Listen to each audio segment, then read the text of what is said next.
जी disturb ना करिए सभापति महोदय, मेरा टाइम इसमें काउंट नहीं होगा।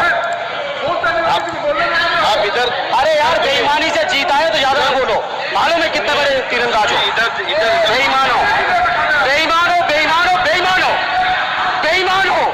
आपको जब नंबर आए तो बोल देना, और हमें पता है आपका नंबर भी नहीं आएगा आपकी पार्टी में।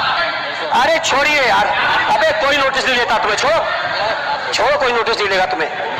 सभापति महोदय, मुझे कहने में कोई संकोच नहीं, ये जो बीजेपी की एनडीए की सरकार है, ये सरकार पूरी तरह से गरीब विरोधी, किसान विरोधी, नौजवान विरोधी, बुनकर विरोधी, छात्र विरोधी, दलित विरोधी, पिछड़ा विरोधी, मजदूर विरोधी, जितनी भी अगर उपाधियां दी जाएंगी सभापति महोदय वो कम है। और मैं कोई राजनीतिक भाषण नहीं दे रहा हूं, मैं उदाहरण सहित आपको जब नंबर आए तो बोल देना, और हमें पता है आपका नंबर भी नहीं आएगा आपकी पार्टी में, ये भी पता है हमें। सभापति महोदय, श्रद्धेय नेताजी ने हमेशा कहा है कि चुनाव में या जनता के बीच किया हुआ वादा अगर आप पूरा नहीं करते हैं तो वो भी एक सबसे बड़ा भ्रष्टाचार है। और उस भ्रष्टाचार में अगर किसी ने वर्ल्ड रिकॉर्ड बनाया है तो बीजेपी की और एनडीए की सरकार ने बनाया है। सभापति महोदय, 2014 के चुनाव के समय प्रधानमंत्री जी ने वादे किए कि 2 करोड़ रोजगार हर साल मिलेंगे। स्वामीनाथन जी, जिनको भारत रत्न दिया है, सरकार को मैं धन्यवाद देता हूं, लेकिन वो धन्यवाद अधूरा है जब तक उनकी सिफारिशों को नहीं मानते हो। 2007-8 से लगातार मांग चल रही है देश में कि स्वामीनाथन जी की जो सिफारिश है किसानों को 1.5 गुना समर्थन मूल्य देने का, एमएसपी की गारंटी देने का, कानूनी हक और अधिकार देने का, उस गारंटी को आज तक नहीं माना, आज तक नहीं माना, आज तक नहीं माना, स्वामीनाथन जी को आज तक नहीं माना। अध्यक्ष जी डिस्टर्ब ना करिए सभापति महोदय, मेरा टाइम इसमें काउंट नहीं होगा। आप इधर, अरे यार इसे जीता है तो ज्यादा ना बोलो, मालूम है कितने बड़े तीरंदाज हो। इधर स्वामीनाथन जी की आपने नहीं मानी, एमएसपी आपने लागू नहीं की।